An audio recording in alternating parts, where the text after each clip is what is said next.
Hello everyone, this is Naushad. আশা করি সবাই ভালো আছো।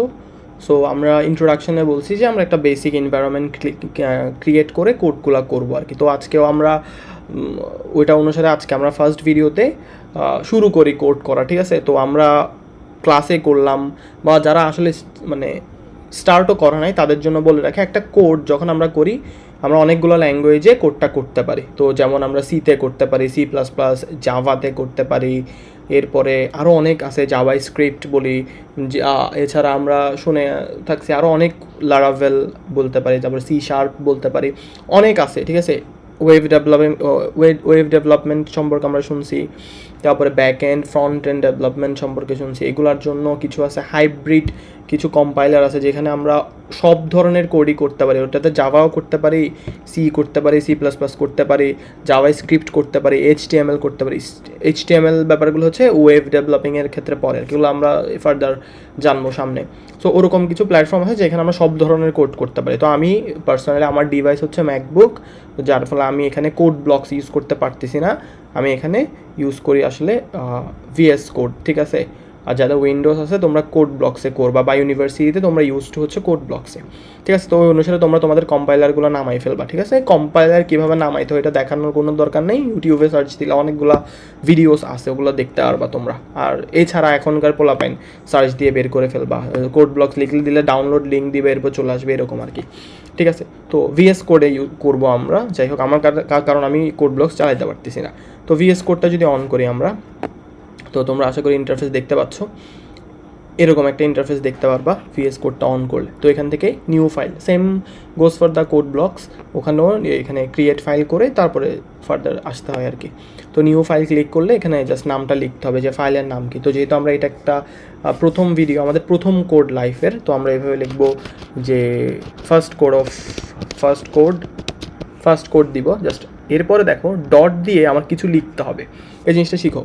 ধরো আমি একটা নাম লিখলাম, যে নামটা আমি দিতে চাচ্ছি ফার্স্ট কোড, ঠিক আছে? এরপর ডট দিয়ে আমাদের একটা এক্সটেনশন দিতে হবে, ঠিক আছে? যেমন .c, এটা দিয়ে বোঝাচ্ছে যে আমি সিতে বা সি প্রোগ্রামিং ইউজ করে ইনপুট পাবো ইনপুট দিব সিতে, ঠিক আছে? সি ল্যাঙ্গুয়েজ ইউজ করব। ধরো আমি এখানে দিলাম CPP বা C++, তার মানে আমি এখন C++ করব, ঠিক আছে? তো আমার ফাইলটা ওই অনুসারে সেভ হবে। আমি যদি C++ দিয়ে ওখানে আমি স্ক্যানএফ বা সামনে জানবা স্ক্যানএফ কি, বা সি এর কোনো কিছু যদি C++ করি তখন আমরা আউটপুটটা আর পাবো না, বুঝাইতে পারছি? তো এরপর যদি সেম গোস ফর জাভা, যে .java যদি দিই তাহলে এটা একটা জাভা ফাইল হিসেবে সেভ হবে, ঠিক আছে? ওখানে আমরা জাভার কাজগুলো করব। তো সেম যে ফার্স্ট কোড আমরা যেহেতু প্রথমে একটু সি করবো, ওই জন্য আমরা সি দিয়ে সেভ করলাম, এক্সটেনশনটা সি দিলাম, ক্লিক করলাম, তো আমাদের ফাইলটা ক্রিয়েট হয়ে গেছে। এখানে ডেস্টিনেশন, আমরা ডেস্টিনেশন কোথায় দিচ্ছি, জাস্ট ডেস্কটপে দিচ্ছি, ক্রিয়েট ফাইল। তো ফাইলটা ক্রিয়েট হয়ে গেল, ঠিক আছে? আমার ইন্টারফেসটা আমার সামনে চলে আসলো। এখন আমরা একটা কোড শুরু করব। তো সবাই আসলে তার প্রথম কোডটা করে প্রিন্টএফটা দিয়ে, মানে কোনো কিছু আমি প্রিন্ট করতে চাচ্ছি, মানে আমি কোনো একটা কিছু বানাইলাম যেখানে আমি একটা জিনিস আউটপুট হিসেবে অনেকগুলো লেখা, অনেকগুলো নাম্বারস, কোনো একটা আইডেন্টিটিকে আমি প্রিন্ট হিসেবে পাইতে চাচ্ছি। তো সেই ক্ষেত্রে আমরা ফার্স্ট করতে এভাবেই করি যে কোনো কিছু প্রিন্ট করে দেখাবে আমাকে, এরকম আর কি। তো আমরা যেই ল্যাঙ্গুয়েজটা শিখবো ওইটার আন্ডারে যেসব কোড করবো না কেন, সবার আগে আমাদেরকে একটা জিনিস দিতে হবে, সেটা হচ্ছে হেডার ফাইল, ঠিক আছে? তো প্রত্যেকটা জিনিস করার সাথে সাথে আমি একটু একটু করে তোমাদেরকে বলবো, যখন তোমরা অনেকগুলো ভিডিও একসাথে শেষ করবো, অনেকগুলো জিনিস একসাথে পড়ে ফেলবা, তখন তুমি প্রত্যেকটার অ্যাকচুয়াল সিগনিফিকেন্সটা অ্যাকচুয়ালি তুমি ধরতে পারবা, ঠিক আছে? প্রথমে আমি একটা নিয়ে যদি বসে থাকি তখন জিনিসটা আসলে ওভাবে করে মজা করে শেখা যায় না, ঠিক আছে? তো আমরা প্রথমে হেডার ফাইলটা ইউজ করবো। সি এর ক্ষেত্রে আমরা লিখি, তোমরা অনেকেই যারা ক্লাস করছো বা যারা মানে যারা করো নাই ওরা জাস্ট এভাবে লিখবা, আর যারা করছো তারা তো বুঝতেছই। আমরা লিখি ইনক্লুড, এরপরে stdio.h, এটাকে আমরা বলি include standard input output, STDIOH, standard input output. এটা একটা হেডার ফাইল। এটা কেন ইউজ করি একটু করে তোমাদেরকে যদি বলি, দেখো আমরা সি যদি করে থাকি, অনেকে সি এর ভেতরে আমরা কিছু ফাংশন ইউজ করি, ছোট ছোট কিছু বিল্ট ইন ফাংশন ইউজ করি, যেমন প্রিন্টএফ, স্ক্যানএফ, আমি দেখবো এগুলার ইউসেজ দেখবো, এগুলা কাজ করতেছে কেন, এগুলোকে কাজ করানোর জন্য পেছনে অনেকগুলো কোড করা আছে, অনেকগুলো জিনিসপত্র আছে। যে একটা প্রিন্টএফ লিখে ওটার মধ্যে কিছু একটা লিখে দিলাম, আমরা পাই গেলাম। তো প্রিন্টএফটা লেখার পরে যে ওই যে জিনিসটা লিখলাম প্রিন্টএফের পরে ওটা যে আমরা আউটপুট হিসেবে পাচ্ছি, প্রিন্টএফটা যে ডিরেক্ট ইউজ করতেছি ওই প্রিন্টএফের প্রসপেক্টিভটা আসলে এই হেডার ফাইলটাতে লেখা আছে। ব্যাপারটা বুঝছো? যদি আমি হেডার ফাইল না দিই তাহলে প্রিন্টএফটা কাজ করবে না, এভাবে চিন্তা করতে পারো। এটার আরও জিনিসপত্র আছে যেগুলো আরও অনেকভাবে বলা যেতে পারে, কিন্তু আমরা শুরুতে এতটুকুই মানে জানি আর কি, ঠিক আছে? তো আমরা প্রথমে হেডার ফাইলটা দিলাম যে include stdio.h for C language, ঠিক আছে? C++-এর ক্ষেত্রে জিনিসটা একটু চেঞ্জ আসবে আর কি এগুলোতে, ঠিক আছে? এরপরে আমরা একটা ফাংশন দিই, ঠিক আছে? আমরা একটাই ফাংশন দিই যেটা হচ্ছে মেইন ফাংশন। দেখো এখানে শুধুমাত্র মেইন ফাংশন ইউজ করবো, কারণ আমরা জাস্ট একটা জিনিস প্রিন্ট করতে হলে আমাদের মাল্টিপল ফাংশনের দরকার নেই।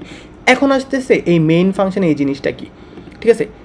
মেইন ফাংশনটা হচ্ছে এতটুকু যে মেইন, ঠিক আছে? আর ইন্ট যে লেখাটা লিখলাম এটা হচ্ছে ডেটা টাইপ। এই ফাংশনটা কি জিনিস আমাকে রিটার্ন করবে, ঠিক আছে? ইন্ট মানে ইন্টিজার টাইপের ডেটা আমাকে মেইন ফাংশনটা রিটার্ন করবে, ঠিক আছে? এখন দেখো ফাংশন নিয়ে আমি অনেক কিছু তোমাদেরকে বলতে পারবো না, কারণ ফাংশন যখন আমরা করব সিতে বা C++-এ ফাংশন ইউজ করে যখন আমি একটা কোড করব তখন তোমরা ফাংশনের মানে আরও বেশি গভীরে যাইতে পারবা, ঠিক আছে? এখন আমরা জানি যে মেইন ফাংশন হচ্ছে এমন একটা ফাংশন যার কাছে সব ফাংশন চলে আসে, বা যে হচ্ছে বস, ফাংশনদের বস এরকম বলা যেতে পারে। মানে এইভাবে চিন্তা করো, আমি একটা কোডে ধরো অনেকগুলো ফাংশন ইউজ করা যায়, যেমন ABCD 4টা ফাংশন ইউজ করলাম। এই 4টা ফাংশন যদি ইউজ করি এদের 4 জনকেই মেইনের কাছে আসতে হবে, তখনই কোডটা এক্সিকিউট হবে। আশা করি একটু ধারণা পাইছো ফাংশন সম্পর্কে। আমরা যখন ফাংশন করব তখন বুঝবো, ঠিক আছে? তাহলে এই ইন্ট হচ্ছে ডেটা টাইপ আর মেইন হচ্ছে ফাংশন। তো এটার আন্ডারেই আসলে জিনিসপত্র করতে হবে, ঠিক আছে? তো আমরা ইন্ট মেইন দিয়ে এরপর আমরা চাচ্ছি কি কোনো কিছু প্রিন্ট করানোর জন্য। তো সিতে প্রিন্ট করার জন্য আমরা ইউজ করি প্রিন্টএফ।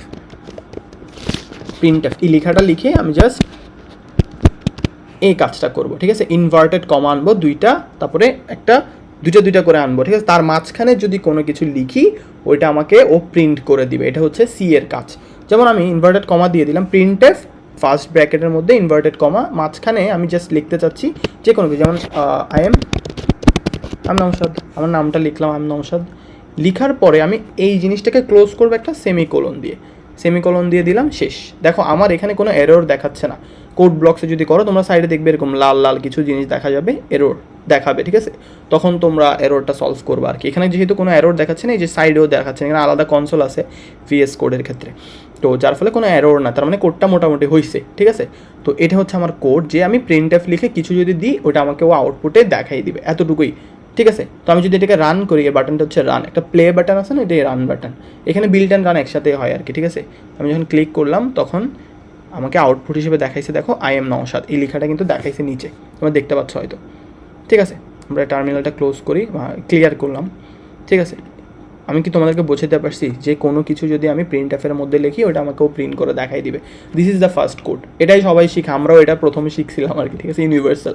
আচ্ছা তুমি যে কোনো কোর্স অনলাইনে দেখো, ওখানে ইউনিভার্সালভাবে প্রথমে এই কোডটাই দেখো। এখন দেখো এখানে আর কী হইতে পারে, দেখো আমি এখানে জাস্ট কমা দিলাম আর কি, কমা বা যেই কোনো একটা আমি সাইন ইউজ করলাম, তাহলে আমি এখানে কোলন ইউজ করলাম, কোলন যে কোনো জিনিস আমি দুইটা ব্র্যাকেটের মাঝখানে, মানে দুইটা ইনভার্টেড কমার মাঝখানে যদি যাই লিখি না কেন সব আমারে প্রিন্ট করে দিবে। It could be numbers, it could be any alphabets, it could be any signs, anything, just say আমার জাস্ট আউটপুটে ওই জিনিসটাই দেখাবে। ধরো আমি এখানে কোলন দিলাম, ঠিক আছে? কোলন দিয়ে দেখো আমি লিখলাম I am, এরপর লিখলাম ধরো I am 22, আমার বয়সটা লিখে দিলাম, ঠিক আছে? এটা একটা নিউমেরিক নাম্বার, এগুলো অ্যালফাবেট, এটা একটা সাইন, ঠিক আছে? সাইন মনে করি এখানে আরেকটা দিলাম, মনে করি এরকম একটা সাইন দিলাম, ধরো @ সাইনটা দিলাম, ঠিক আছে? আমি এটার ভেতরে যাই দিই না কেন আবার ওইটা প্রিন্ট করে দেবে, এতটুকুই হচ্ছে এর কাজ। দেখো আমি যদি এখানে আবার প্রিন্ট করি তখন দেখো এই পুরোটাই প্রিন্ট করে দিচ্ছে যে I am :I am 22, just এইটাই, ঠিক আছে? তো আমি যে কোনো কিছু যদি প্রিন্ট করতে চাই আমি এভাবে প্রিন্ট করতে পারি। তো সবার কিন্তু প্রথম কোড করা শেষ, এটা হচ্ছে প্রথম কোড। এটা তুমি কোড ব্লকসেও করো, এইভাবে জাস্ট কপি পেস্ট করে কোড ব্লকসে গিয়ে রান করে দাও, হয়ে যাবে, বিল্ড অ্যান্ড রান করে দাও, হয়ে যাবে। এটাই হচ্ছে আমাদের ফার্স্ট কোড, যেটা শিখলাম যে কোনো কিছু কীভাবে প্রিন্ট করতে হয়। আর এখানে এই জিনিসপত্র, যেমন এটা হচ্ছে বিল্ট ইন ফাংশন প্রিন্টএফ, ঠিক আছে? এটা হচ্ছে মেইন ফাংশন, এটা হচ্ছে ডেটা টাইপ, বুঝাইতে পারছি? তো আমরা করতে আসলে একটা করে সিনট্যাক্স শিখবো আর কি, ঠিক আছে? আশা করি প্রথম দিনের জন্য এটা এনাফ। তোমরা কোড আসলে আমার সাথে বসে কোডগুলো করবা আর কি, ঠিক আছে? এর মধ্যে আমি কিভাবে চিন্তা করতাম, তোমরা কিভাবে চিন্তা করলে শিখতে পারবা, ওইটাই আর কি। আমি অনেকটুকু পারি না কিন্তু, ঠিক আছে? বেশি কিছু এটা নিয়ে পারি না, কিন্তু আমি তোমাদেরকে এটা বলতে চাচ্ছি যে কিভাবে শিখতে হবে ওই জিনিসটা আমার কাছ থেকে শিখে নিও, যে how to learn, nothing else. ঠিক আছে, I'm not a teacher, I'm just a student like you. We're gonna be learn the codes together. This is the thing, this is the goal. Yeah, I would like to teach you one thing, that how you should learn, that's all. ঠিক আছে, and what are the mistakes you should not done, এই ব্যাপারটাই। Thank you very much.